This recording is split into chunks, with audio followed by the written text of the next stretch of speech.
The sea corridor is a serious positive to develop during the Israeli-Gaza conflict.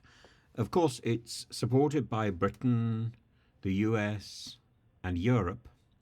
There's a ship that will head to Gaza on Friday carrying humanitarian aid.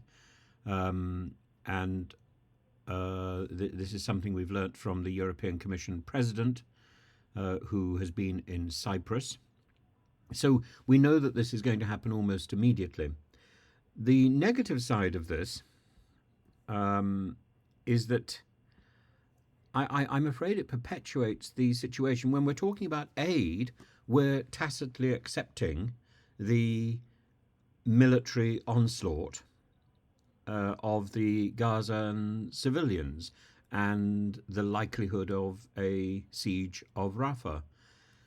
There was every possibility of a 40-day ceasefire, which would have been a positive, but then again, that also tacitly accepts that the fighting will continue. What we actually want, and what Europe, Britain, the US, the Arab states should be looking towards, is establishing a clear peace where Hamas quits its reliance on the bomb and the gun and moves, like the former IRA, into a civilian structure and a political reality, and the world recognizes the two-state solution. That is a movement that would work, but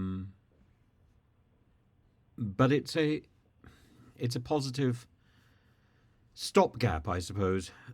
As I say, with a stopgap, it tacitly accepts that the fighting is going to continue, which therefore tacitly accepts that Netanyahu will continue his effective reign of terror across the Gazan Strip.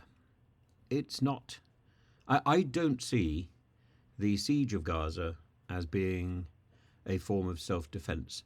I entirely accept that Israel has a right to self-defense. I also think one has to make a clear distinction between the various terms which are bandied around willy-nilly as if they're all interchangeable: anti-Semitic, anti-Zionist, racist, and so on.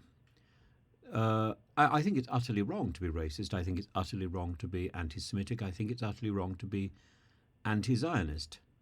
Zionism is something which developed about 150 years ago, and it developed within Jewish thought, but mostly within that part of Jewish thought which was dominated by politics and by atheism. So to see anti-Semitism and anti-Zionism, or to see Judaism and Zionism as being interchangeable, is wholly wrong. And there are many Zionists who are not Jewish. Actually, there's not so many Zionists who are not Jewish, but there are certainly many Jews who would not accept the Zionist principles, but would nevertheless accept and support the State of Israel. You deal with the reality you've got, and the best way forward is the two-state solution.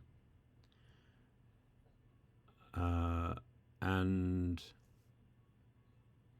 a lot of pressure on Netanyahu to pull back from the siege of Rafah. But at the same time, to recognize Israel has a right to exist, and Hamas must lay down its weapons.